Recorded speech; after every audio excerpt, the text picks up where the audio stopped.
All right, welcome in. It is Friday. It is time for Total Bases. Tokyo Brandon is rested. He's back. He sounds great. Seems like he got over his cold, which we were talking off air. Nothing worse than being sick during the summer. Nothing worse than being sick. But when it's like 90, 100 out, that is no fun. So TB, we are glad you're back. Welcome back. How did your Thursday go? You're muted. But I know you sound better. I know you sound better because I heard you before we got on the show. As Billy Crystal on Saturday. We cannot hear Tokyo Brandon. So I'm going to let Brian start this. Oh, there you go. There go you ahead, go. Brandon. Okay. As Billy. It's it's fading out. We're having a little technical difficulty. I'll get out and come back. There you go. Well, now I can hear you. That's weird. Okay. Yeah. Anyways, I feel much better. Last night I was basically on my butt. I slept for 11 hours and recovered. So it's better to look good than to feel good, as Billy Crystal used to say. So I feel all right. I look all right. So let's go. I got a 5% play out today, ready to rock. Yesterday I went 1-1. Day before that I went 3-1. So I'm plus 124 units on the year, and I passed Hakeem. Yeah.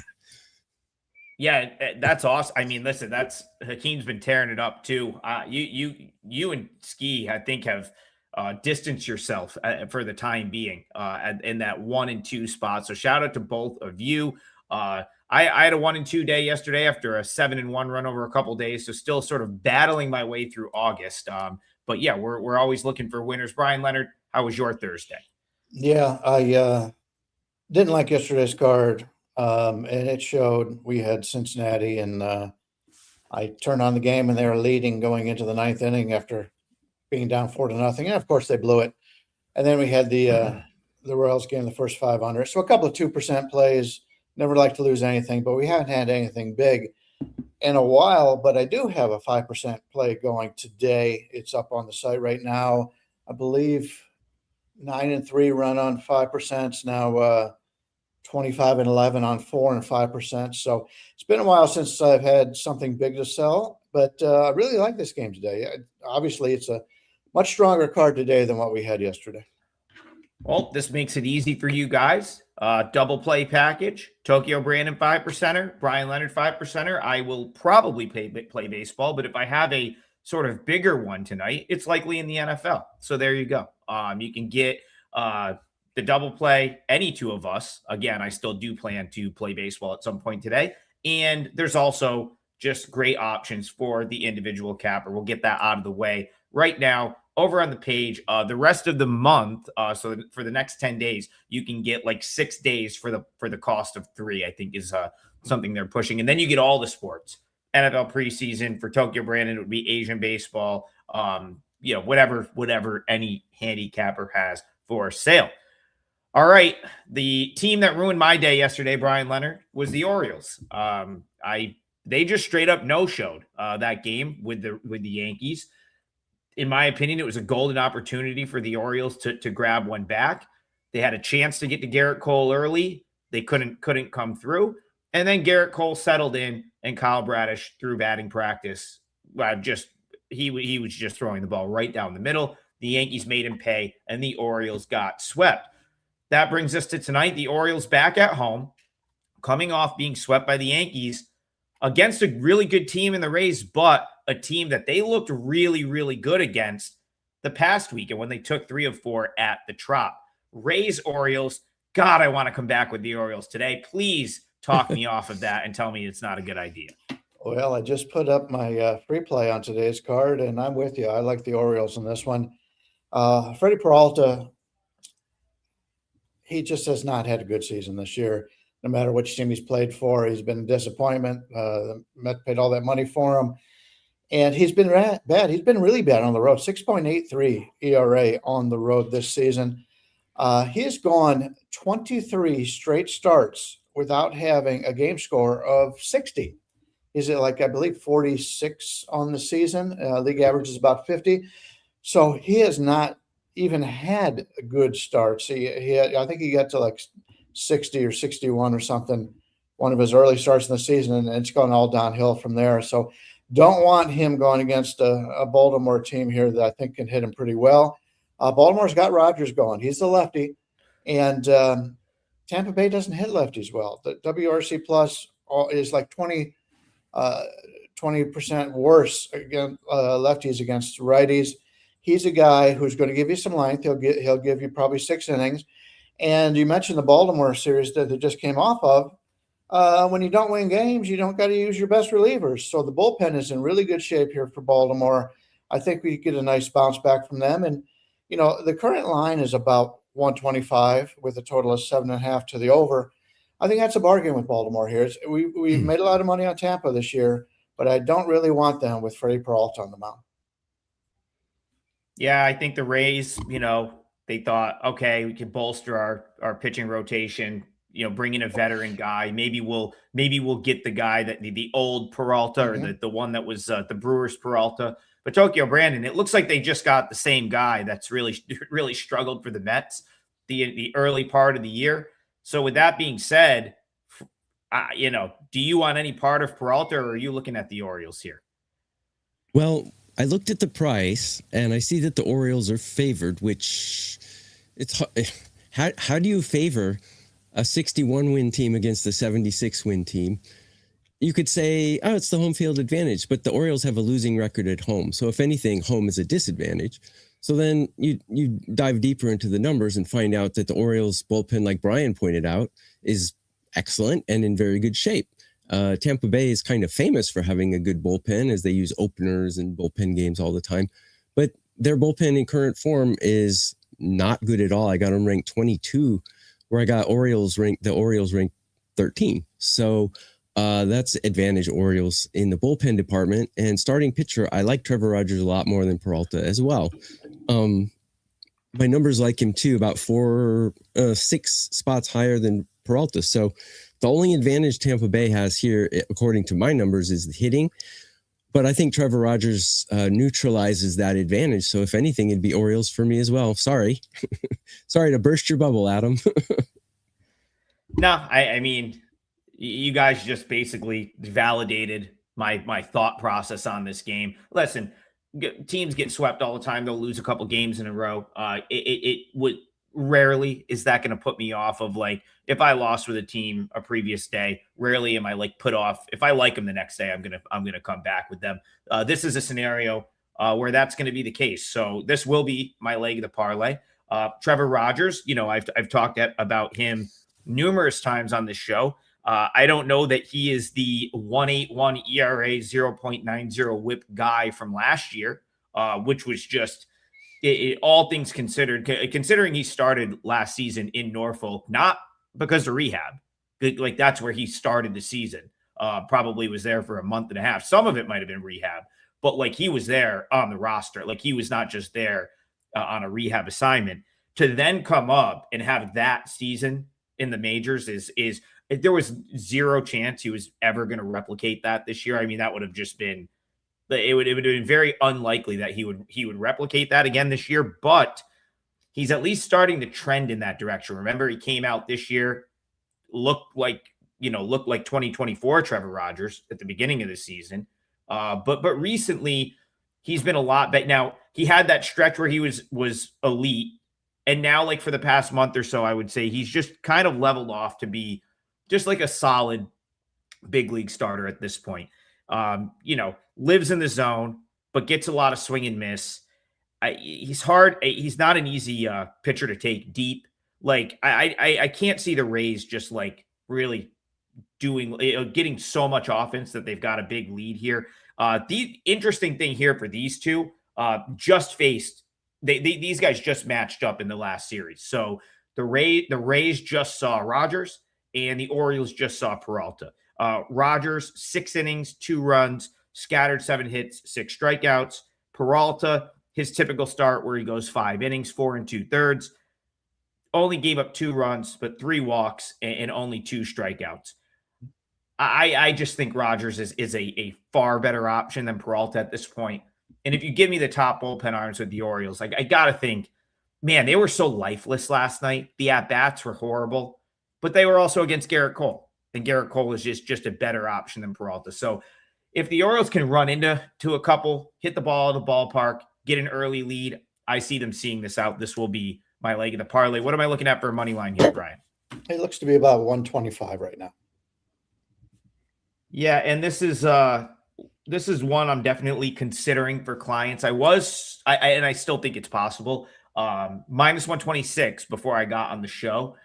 I was kind of hoping some Rays money would creep in. I don't think it's crazy to think that the Rays might get hit as an underdog for some of the stuff Tokyo Brandon was saying. You know, that you haven't really been able to find them in this price range a ton recently. So that's something that I'll be looking at throughout the day. And maybe this will make my client card. We'll see. Speaking of client cards, the boys have 5%ers out, Tokyo Brandon and Bryan Leonard. So check those out. Gregory says, Trig, is this still a baseball show? Absolutely. But we also sell picks. So if I've got something for sale in another sport, you're probably going to hear about it. You can, talk to my bosses about that. That's why we have the show. That's why we're able to do this 6 days a week. All right, let's keep it going. I want to go to, I had a chat question starred and I lost it, but I know what game it was. So I believe it was Ozzy. Okay, here we go. PSA, Mets still 100-1 to make the playoffs. If you watched our show earlier this week, they said it was worth a sprinkle. They did what they had to do in that series, taking 2 of 3 from the Padres. Obviously, a sweep would have been nice, would have been better to get them more in the mix, but they took 2 of 3 from the team that was ahead of them.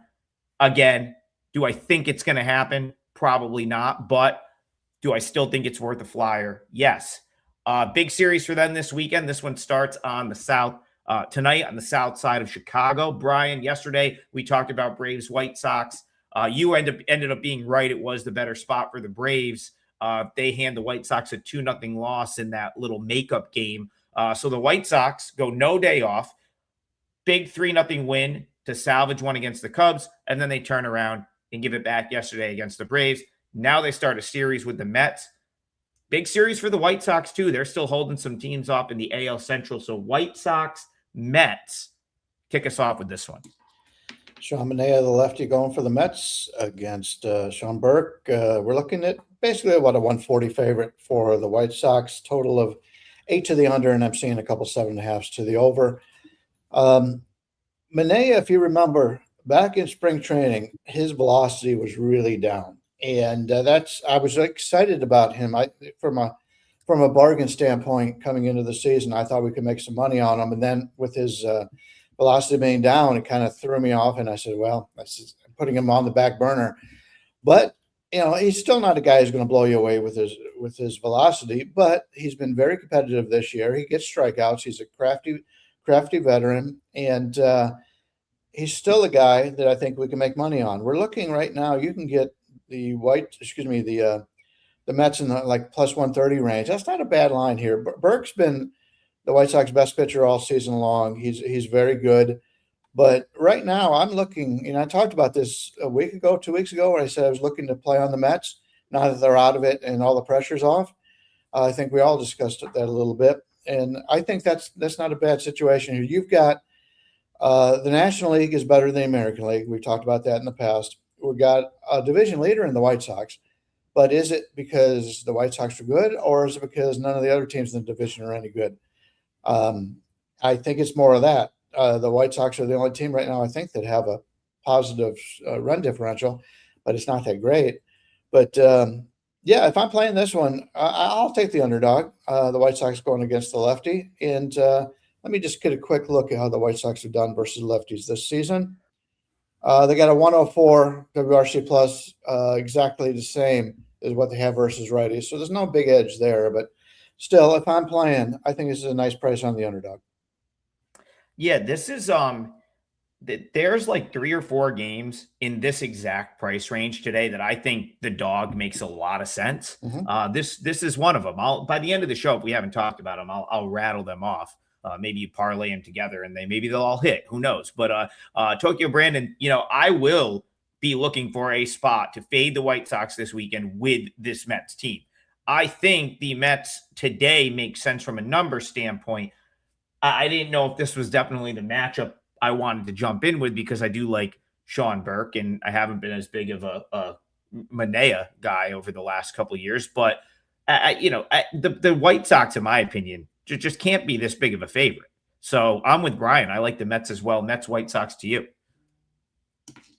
I guess I'll be devil's advocate then, because I would take the White Sox here because surprisingly, I don't think we've been able to say this since they won the World Series, but the White Sox are 37-25 at home. They're a really good home team.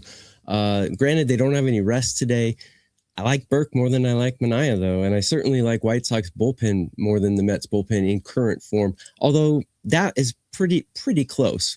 But I do like the White Sox a little more in that department. Hitting wise, got them ranked 13 where the Mets are ranked 19. So you're right, though. I don't really like the price, but the White Sox are not a bad team. They're a 66-win team. They got more wins than the Astros.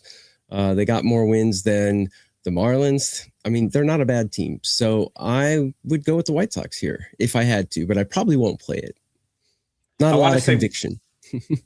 I want to say one thing about the Mets. Again, this is not all season, but like right now, the Mets might have a top 3 bullpen in Major League Baseball right now. When you consider like Duarte has sort of come out and become this like guy that just doesn't give up anything and goes in and can close games. And now you've got Senga coming in and has been awesome out of the bullpen. Like those guys were not in those roles earlier in the year. And like I start to look up and down this Mets bullpen, so for example, look at today, for example. Yeah, you're worried about Manea a little bit, but like they don't need their starters at this point to go more than like 4 innings. Go back to Wednesday's game, Robert Stock, he was out there for 4 innings. He wasn't great, but he survived into the 5th. And that bullpen just came in and locked it down. And I think that's what you're going to see from the Mets going forward because, Brian, these guys at the end of the game have just sort of emerged from them. They didn't, they didn't have 8th and 9th inning guys in Senga and Duarte. And I think Nate Lavender's been pretty good. That's a really, really good bullpen. That's one thing where I think the Mets have a huge bullpen advantage here. Yeah, they don't have the big names. Williams obviously has been hurt, but the bullpen's looking really good. I just wanted to correct myself. I did say the White Sox were the only team in the division with a positive run differential. They're up 47, but the Tigers are up 82. And I've talked about that in the past. Don't write off the Tigers. They're at 82 on the season. The Yankees, the big powerful team out in the East, 89, and the Red Sox at 95. So the Tigers, I mean, obviously they're playing more interdivision games, but still, the Tigers are a team that even though they're 4-6 the last 10, I think that's a team we can make money on. And will the Tigers pass them up? They're only 5.5 games out of first place right now. They just got to climb over Cleveland, who they're tied with, and then Minnesota, who has been at least a major surprise to me. I know you called them out earlier in the season. You liked them better than I did, but yeah, this division is still up for grabs, and nobody seems to want to take it. Well, Brian, since you brought it up, Tigers Royals. I thought this was a very interesting line. This was one that sort of, I looked at today, and I was somewhat surprised that you could get the Tigers in the price range you could get them in with Troy Melton on the mound. Of course, they are on the road. They are against Noah Cameron, who I guess hats off to Noah Cameron. I thought he was going to be in a big time sophomore slump this year, and it started that way, but he has been fantastic for a lot of the second half. So Royals surprised me yesterday. I didn't think they were going to do much against Gage Jump, and they did. So Tigers, this is a big series for them. They can't afford to drop games to the Royals if they are going to be in the mix in this division. So kick us off, Tigers Royals. How do you see this one? Yeah, this should be a pretty good pitching matchup. Melton and Cameron the lefty. We're looking at basically a 110 favorite for Detroit, and the total is 8, slightly to the over, maybe 115, 120. To me, if I'm looking at these two teams right now in the way they've been playing, I would be interested in the under here. Cameron has outplayed all the metrics, and he had that part early in the season where he just didn't play well, and we thought this is the regression time. But since then, he's been great, and we made good money on him as of late, betting on Kansas City. Melton, I bet against, or actually I bet on Melton last time, and he did not have his good start. I believe it was his last time out. He'd been untouchable before that. So I think we get more to a bounce back out of him here. And I'm not overly enamored with either one of these hitting teams. I know Kansas City's got some guys back from injuries, but they're a better team now offensively than they were, a month ago. But still, I wouldn't consider them as a top tier offense. So if I'm looking at this one, I'm looking for a way to play the under here with Melton and Cameron on mound, whether it's first half of the game or if it's the bullpen. Let me see what the first half on this is. It's we're looking at 4 to the over minus 120. So you're getting under 4 at plus 100, or you get under 8 at basically the same kind of price for the whole game. Maybe the whole game is probably a little bit better. So I'm looking towards the under in this game. Want some way to play it. Tokyo Brandon, Noah Cameron, last time out, complete game, 1 hit shutout against the Angels, 115 pitches. The time before that, against the Dodgers, 101 pitches. Start before that, he went 8 innings against the Twins. And again, these are all really solid outings, 106 pitches. The start before that, also against the Twins, also 8 innings, and you're looking at 97 pitches. Now, he doesn't throw the ball. He's not someone that's out there totally stressing his arm when he throws the ball. He's pretty fluid, and it's so maybe the pitch count doesn't matter as much for him, but I do believe that 115 was a season high. Is that something that you I typically look to fade that. So I'm kind of thinking okay, the bad one's got to be coming, but then again, he's been really, really good. So Tigers, Royals, Cameron, Melton, how do you see this one? Yeah, kind of agree with that. Usually when a pitcher has an amazing game, he kind of regresses his next start. For example, if he throws a no-hitter or a perfect game or anything like that, usually the start right after that is a little bit of a clunker. But like you pointed out, he's had so many good games in a row. I don't know if we can count on that. I love Melton though. If you hide his name and cover the logo, you would think he's Cy Young. He's 7-1 with a 1.71 ERA. This is one of those pitchers that the books don't favor enough. Actually, they give too much credit to guys like DeGrom and Yamamoto, who obviously they're good pitchers, but I think the books give them there's a tax to bet those pitchers. But Melton's a guy where the books still don't add that tax to him, so you can take advantage of it sometimes. Looking at the bullpens, I've got Detroit ranked 12, where I got Kansas City ranked 21. Now, you already pointed out Cameron generally will throw 100 pitches, which means he'll probably finish 7 innings. The bullpen will not be that big of an issue, perhaps, if they only need 6 outs. So bullpen is kind of a push for me. I like Melton more than I like Cameron, but Kansas City is actually hitting better than Detroit right now. So if anything, I would agree with Brian, and I would take an under in this one. If you can get a good number with anything plus, take anything plus as well. Brian, go ahead. Yeah, just a couple of things. You mentioned the amount of pitches thrown. In the last 3 starts, he's thrown 107 on average, which is more than anybody else in Major League Baseball on today's card. Also, the 115 was more than anybody else last time out. I will say, as much as I like Troy Melton, he has not really been very good against lefties. His strikeout percentage is 17.4, which is really low. Walk percentage against lefties is just over 10%. That's my concern here. And if you take a look at the Kansas City offense, Carter Jensen, leadoff batter, is a lefty. Caglianone's a lefty. Vinny Pasquantino is a lefty. Michael Massey is a lefty. Isabel's a lefty, and Isaac Collins is a switch hitter. So he's going to see a good amount of lefties here. So that is my only concern, because it sounded like you were somewhat looking towards the road team in this one.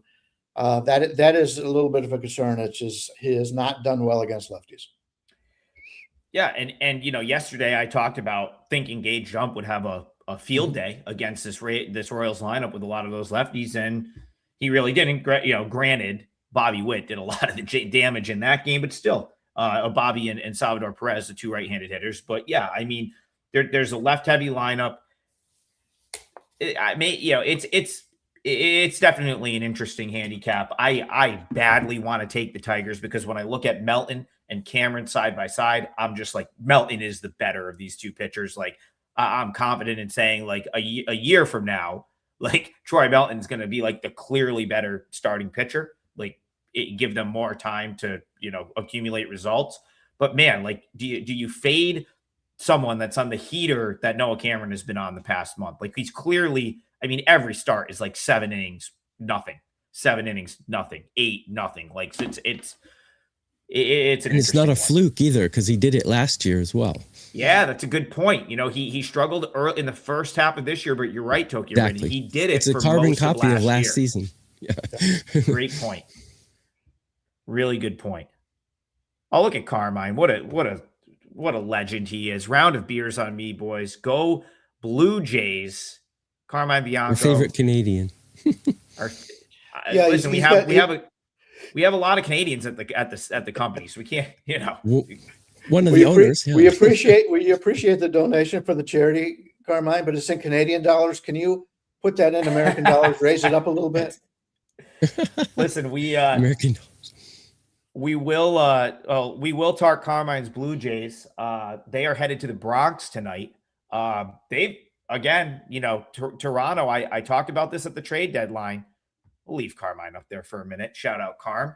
Talked about this at the trade deadline, Brian. Like they almost like bought and sold a little bit. I actually think the Blue Jays had probably as creative of a deadline as any team in the league, because they found a way to sell off some veterans, but not make their team worse. Like, I actually think they probably got a little bit better, and they were able to get rid of some of the contracts they wanted to get rid of. Of course, Gossman goes to the Cubs. The man you're going to see on the mound tonight, Spencer Arrighetti, was part of the Dalton Varsho trade. So, and again, I think just the shuffling the deck a little bit was probably what this Blue Jays team needed, who really was not very good the first few months of the year. A team that went to the World Series last year, came within an out, really, of winning the World Series, came out and just wasn't very good the first couple months of the year with a lot of the same guys, obviously, Bo Bichette's in New York, but like for the most part, a very similar team. So I love what the Blue Jays did, and it looks like it's paying off. They've been playing great. Does it continue at Yankee Stadium tonight? Yeah, they got a little bit younger in the pitching staff, trading away the veteran and bringing in Soriano, Soriano's been a lot better coming here than Gossman has been leaving. Flaherty is listed right now on the Odds Logic page as the opener, and he's the lefty. Then you mentioned what's going on after that, but Schlittler's on the mound for the Yankees, and I always try to bet on him if the line is fair. But I don't know if it's fair here. You're looking at like a 135 favorite, and as much as I like him, the Yankees' bats still, I've got concerns about their bats. Toronto's still missing their first baseman, but he should be back soon a little bit. Still waiting on some home runs out of him, but he's still an excellent player. He's just not having a good season. But Toronto's a team that I like. Toronto's team. And but I don't really know if I like the pitching matchup here. So, yeah, if you like to play the underdog, I could see a reason to do it because I think the game is just overpriced a little bit. But I'm not a big fan of the players that are going to be taking them out for Toronto here. So, Tokyo Brandon, I do believe that this will be Spencer Arrighetti behind an opener. So basically, ever since the trade, he was dealing with a little bit of an injury, so he's just been in rehab at Buffalo. He's made 2 starts for the Bisons. Didn't go particularly deep in either, but both were pretty good. A 1 whip across those 2 starts and an opponent batting average of 143 in 2 AAA appearances. So I think you're going to get Fluharty as an opener, and I expect probably, I would say, like 3 to 4 innings from Arrighetti here before it goes to the Blue Jays bullpen. I too, I know you've been a big Cam Schlittler guy So I'm ready for you to tell me you like the Yankees here, but I couldn't get behind that price either. I look toward Blue Jays 1.5. But that being said, the Yankees are starting to play the type of baseball where I'm maybe not dying to fade them. I got burned last night doing so. So Jays, Yankees, TB, how do you see this one? Yeah, at the beginning of the season, by the way, get a double play. You can get 2 of us for 3 days, all baseball access. It's a good time to grab it. Go to WagerTalk.com. Brian and I both have 5% plays up. It's a good time to check us out. 3 days, all access, all of our baseball stuff. And Adam puts out 4% bets on MLB almost every day, probably today as well. So go to WagerTalk.com, and on our capper pages, you will see the double play special. So Cam Schlittler had a much better first half of the season than he's having recently. Recently, he's kind of coming back down to earth a little bit. Still an excellent pitcher, though. I've never liked Aaron Getty. I just don't like him. Especially, I don't like the fact that he's coming back, and it's his first start in a while. Kind of bothers me. However, Cam Schlittler is a good pitcher, but if you look at his home road, he has the weirdest home road discrepancy of any pitcher I've seen recently. He's got a 1 ERA on the road and a 3 ERA at home, which is really weird. But no one's really going to argue with a 3 ERA. That's very acceptable in today's game. And I'm seeing the Yankees minus 231. That's crazy. Is that right? 231? Yeah. Okay. Yeah. Well, they do have the better bullpen. They got the 4th ranked bullpen versus the 16th ranked. Add to that, the Toronto doesn't know what to do with their pitching situation, which is why they're putting an opener out. But the Toronto Blue Jays are batting number 7 in MLB in current form, where the Yankees are batting 25. So that's the equalizer here, which would make me say, don't bet the Yankees here. If you can get the plus money for Toronto, it might be not even plus money. I would take a plus 1.5 probably with Toronto, because they have a chance to put a couple runs up on Schlittler. He doesn't have excellent numbers against them. He's got so-so numbers against him. So yeah, I might deal with the plus 1.5, but I haven't yet. Probably won't. You can get the plus 1.5 at basically minus 110 right now. I do want to point out, you mentioned the bullpens. Toronto's bullpen is in much better shape than the Yankees is. The Yankees have had some tight games lately. They've been winning. Toronto, not the same situation. So the advantage in the bullpen that you'd normally have for the Yankees, I think it's clearly on Toronto in this game. Yeah, and I'll point one more thing out. For Arrighetti, he had like his foot was bothering him. It was like a foot thing. So it wasn't an arm, it wasn't a shoulder, it wasn't anything like that. He had like a foot injury. And then I think, to be honest, I think the Jays sort of used that as like a way to, like, you know, manipulate the roster a little bit, where it's like, okay, well, he's got a foot injury, so like we can put him down in AAA and have him stay for the duration of what they would call a quote unquote rehab assignment, because of course that doesn't take up a roster spot. Give him a couple starts to get acclimated with, you know, probably like how the Blue Jays want to do things. And I think I think the idea is for him to be up, and as long as he's pitching well, to start to like either fill one of the bulk roles or the rotation spots for the Jays. So again, I am with Brian. I don't think the pitching, I don't think the pitching is at a huge disadvantage, other than the fact that, like, obviously you're up against Schlittler, who's an ace, but like other than that, I think the Blue Jays have everything lined up the way that they would want for the game here. So I too think that this is an obnoxious price, and it could only be Blue Jays, probably plus the 1.5 is the way I'll look in this one. Brian, I'm going to come to you for your parlay leg, but I'm also going to shout out Grant's dad. He says y'all are going to have to split this 32 ounce. So we appreciate that. None of this will go to our drinking fund. They'll all go to the charities that our home office works with, but we appreciate it just the same. So very much appreciate the contributions to the show. They all go to a great cause. And since you didn't request a game, Brian's going to give you what he's looking at for the parlay right here. Brian, what game are we talking about? I'm surprised we've gone this late in the show without talking about Chris Sale and Jacob Mizorowski going up against each other today in a day game.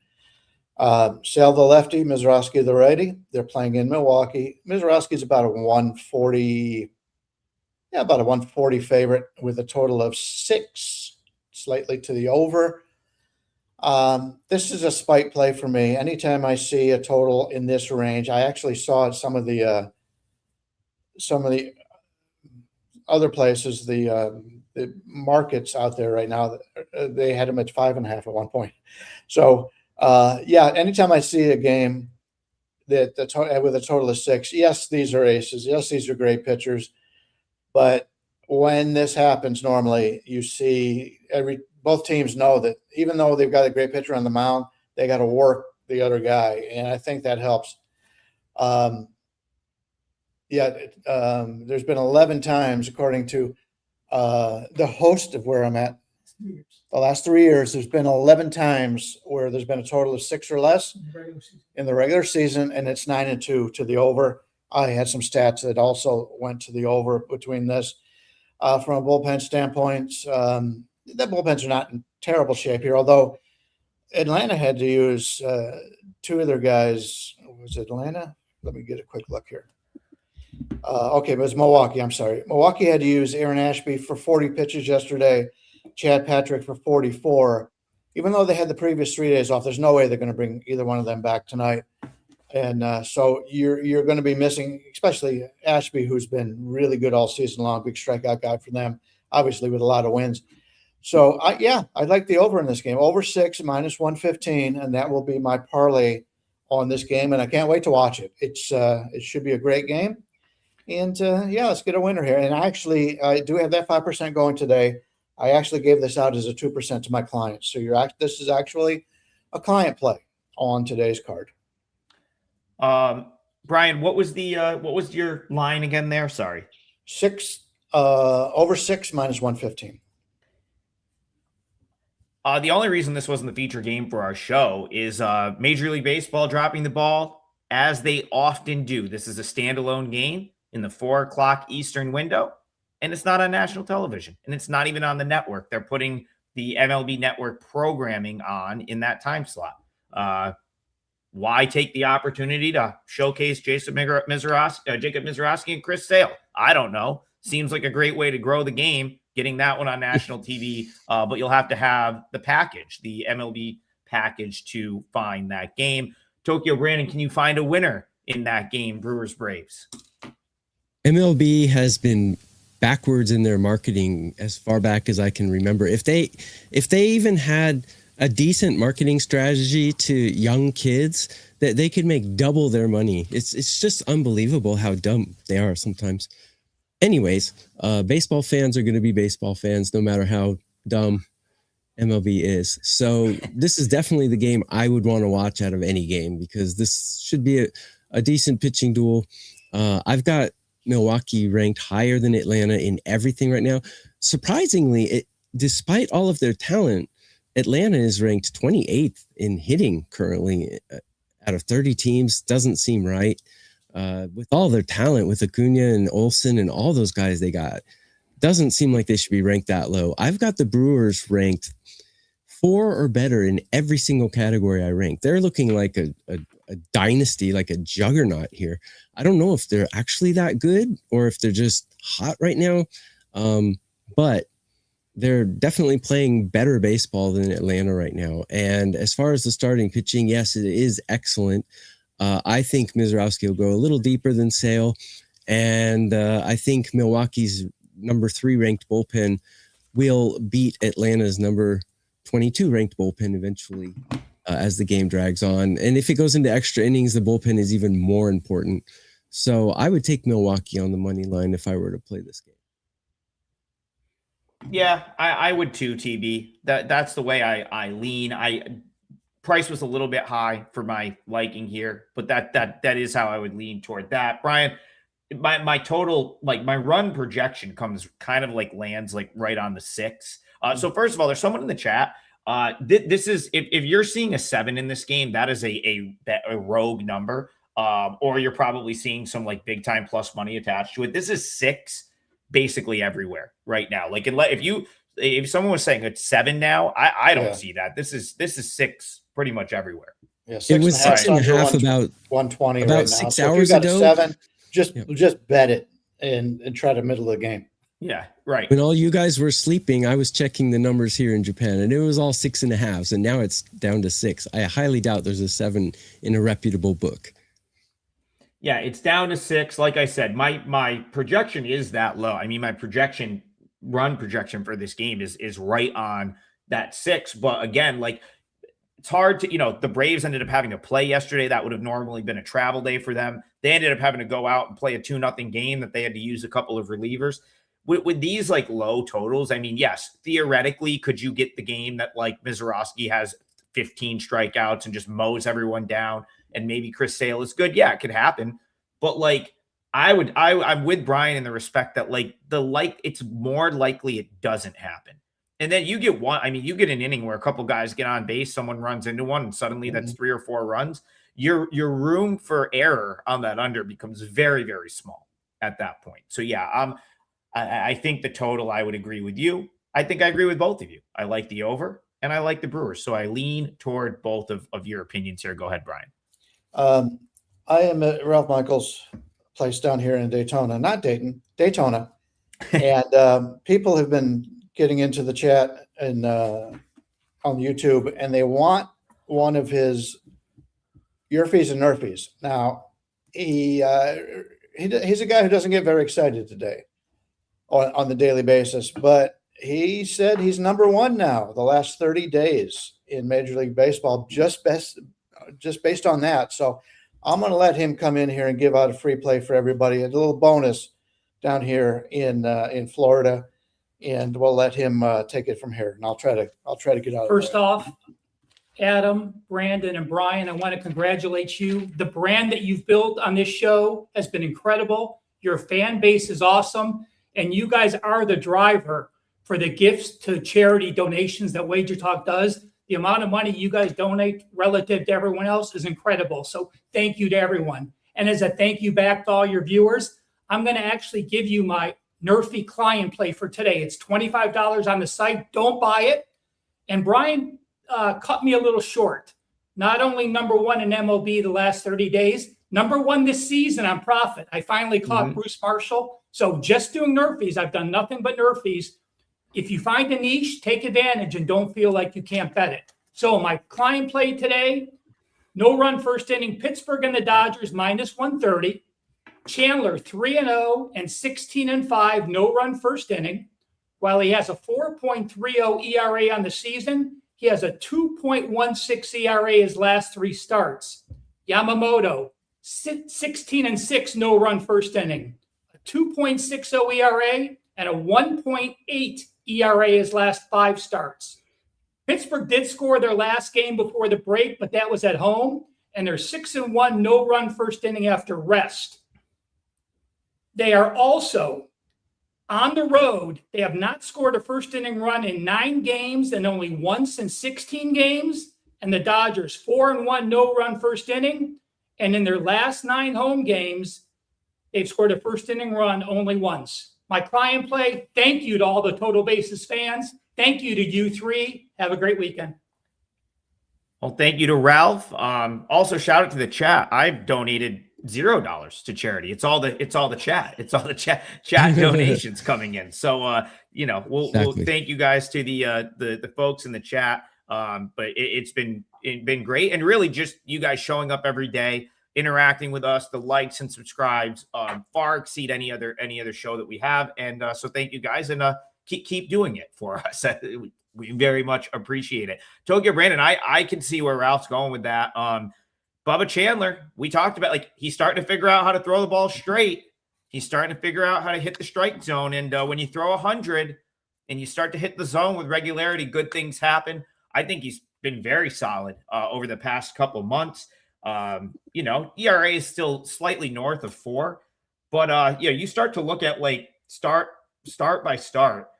You'd really have to go back to June to find one where he truly just wasn't very good, right? Like that's we're now in the middle of August, so he's been consistent. And man, if you're gonna need a guy to go and get you 3 outs to cash a Nerfy bet for Ralph, Yamamoto's got to be on your short list of guys that, you want starting games in this league. So Pirates, Dodgers, I actually lean toward the dogs slightly here.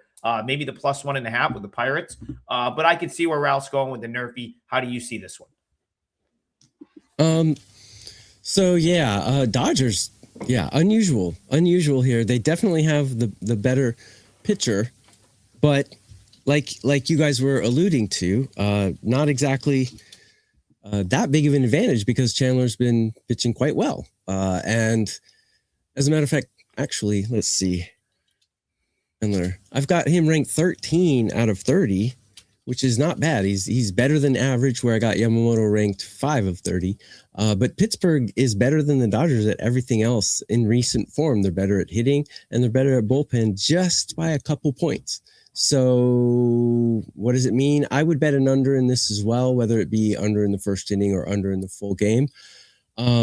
By the way, yes, Ralph is number 1 at MLB. I'm number 1 in 2026 in all sports profit. So I'm pretty happy about that.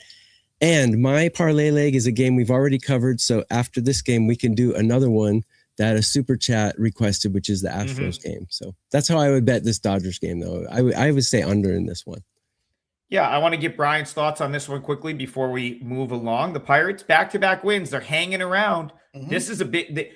They can't just go to Dodger Stadium and get dusted this weekend, though. If they do, they're probably going to be out of the race. So kind of a big game for the Pirates here. My gut says they show up. I don't know if I have the guts to bet it, but I do kind of feel like this is like the Pirates are in this game. Pirates, Dodgers, talk to me about this one. Yeah, I agree. Chandler on the season now, his game score is 50, which is league average. So he's an average pitcher. But if you take a look at his last 10 starts or something, he had two lesser ones, but every other one has been league average or better. So he's actually pitching better now than he has, as you mentioned earlier. So he's starting to find it. Yamamoto obviously has been terrific for the Dodgers. Still, right now, the Dodgers bats, I'm a little bit concerned if they're not in Colorado. I don't know if they hit quite as well, but I would either take a look at the under or possibly play maybe Pittsburgh at +1.5. Let me just get a quick look at what that line would be right now. The spread on the game is Pittsburgh +1.5, about -110. So that's not a bad bet either. So I'd be interested in playing Pittsburgh here or an under somehow. But thanks for stepping in and doing that. And let's move on to another one. And also your favorite angle, the Dodgers leaving Coors Field, coming out of the altitude to play this game. Always a little bit overrated in that spot. And the animals are pulling for the dog in this game also. Dogs are barking. Hey, I said the dogs are going to be barking on this slate. There's a couple others that I think are so I think that's the theme of today. There is quite a few overpriced favorites on the board today. I counted like 6 or 7 that I think are very overvalued favorites. However, and we'll get this one for Alex Rand, this isn't one of them. Maybe it might be a little bit priced up, but I think this is one that's probably justified. The Astros, I don't know what that was last night. 18-3. I was watching some football.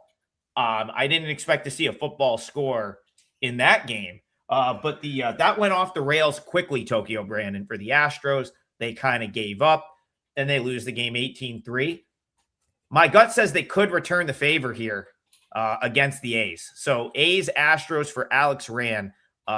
He likes the dog here, though. So he's looking A's, but I don't know. I kind of think the Astros might bounce back. How do you see this one? Just remember, everyone, I have a 5% play out today. I believe Brian does too. So go to WagerTalk.com and see what is available there. After blowing up like that yesterday, I don't expect the A's to come out and score a whole heck of a lot. Although in this one, they do have the better pitcher, in my opinion, and they've got the better hitting. They're ranked 13 out of 30 in recent form, where the Astros, this whole week, they haven't been able to generate a lot of offense. They're ranked really low in offensive production. They have the better bullpen. So it's always hard to back the A's because that bullpen's going to come in and choke some runs away. I rather than picking a side here, I think this game's going to go under. That's just how I feel. After yesterday, everyone's worn out. I think this will go under, but it's not really based on a theory. It's not really data based. It's more like a theory that I just don't think there's going to be 2 games in a row where it's like a football score. So give me the under on this one. Yeah, I mean, listen, Brian, I'm not dying to like pay that price for the Astros. They've lost 4 or 5. They definitely don't have the same juice that they had coming into the month. But boy, the A's, man, this is just a bad baseball team right now. They're banged up. They have no pitching. Like, this is kind of, if you're the Astros and you just got bounced 18-3, this is kind of the team you want to see next, in my opinion. So Astros, A's, how do you see this one? Well, when you score 18 runs and you're probably the worst offense in baseball right now, you don't expect that again. And so I'm in agreement with the under is probably something to look at. But Ginn's been their best starter all season long. He's been pretty consistent. It's only been a couple starts that I don't think he was on. So Wisniewski, is he really deserving to be a starter of this magnitude? I'm going to take the A's bullpen out of it because I don't like their bullpen at all. You can get Ginn in the first 5 and roughly I see anywhere from 130 to 150 out there. If you can get a 145 or higher, I think the Athletics, the first 5 may be a decent bet because I think it'll be a low scoring game, which means, they're expecting 4.5 runs in the first 5. I would expect probably a little bit less than that, maybe play that under 4.5, but don't like the A's hitters. They're coming off that great day, but I'm not a Wisniewski fan. He shouldn't be in this price range. I don't care what the situation is. So yeah, I think if you play the A's in the first 5, at least you're in the game, and it could be a coin flip that you're getting upwards of plus 150 back on. Yeah, and I think if on the flip side, if you play the Astros and if you like the Astros side, without a doubt, you want that full game. You want all 9 innings. You want to hope they get Ginn out of there, and you can tee off on what is now the league's worst bullpen, and it's starting to get to the point where it's by some margin. They have consistently headed in the wrong direction to the point where they're now the worst bullpen in the league, and it probably only gets worse with the collection of arms they have in that pen right now. So that was an interesting conversation. Chopak says, thanks, Ralph. Yes, if you missed it, rewind to hear his breakdown, but Ralph gave out one of his client plays on the show for the viewers today. So it's a Friday. We're trying to get it going. He gave out the Nerfy no-run first inning in Pirates Dodgers. So rewind. If you're watching the replay, we'll have the timestamps in there and check out his breakdown on that. Tokyo, Brandon, what are you looking at to close the parlay out here? Yeah, it's a game we already covered. It's going to be the Tigers-Royals game. I'm going to take the first 5 innings under. I'm seeing it under 4.5 at minus 125, and I'm seeing it under 4 at plus 105. Are those numbers fairly accurate, Brian? The 4.5s I'm seeing minus 133, 135, 128, 130, 135. So you're going to lay a little bit more juice there, but if you want the under 4, you can get it at plus 100. So it's up to you. I'll take 4.5 under at minus 135. Then I think that's what I'll take because it's a parlay. We'll do it that way. I just think Cameron and Milton are not going to give up that many runs. Yeah, I think that's. I was surprised to see 4.5. I thought it would be 4. So. Yeah, it looks like you can get 4.5s a lot of places, so we'll take that. And RJ, I'll tell you what, I had this starred, but yeah, Cade Anderson. We'll talk about Cade Anderson tomorrow when he's going to pitch. That game didn't come up today. I promise you, we will talk Mariners Cubbies on tomorrow's show. That's it for today's show. But we have 2 gentlemen to my right and to my left that have 5% plays. So check those out on the site. You can get both of them on the double play package. If you choose Brian and Tokyo Brandon, you'll get a pair of 5% plays today. So check that out. As far as our parlay is concerned, I'm going to go with Orioles on the money line for the full game. Brian is going Braves Brewers happy hour, little happy hour special, 4 p.m. Eastern. Braves Brewers over 6 minus 115. And then Tokyo Brandon is going Tigers Royals first 5 under 4.5 is your 3-teamer. Orioles money line, Braves Brewers over 6, Tigers Royals, first 5 under 4.5. That is your parlay for today, and the three of us will be back tomorrow, right before our last call, 10 a.m. at the weekend time for more total bases. Good luck to the guys on their 5 percenters. We'll see you guys tomorrow.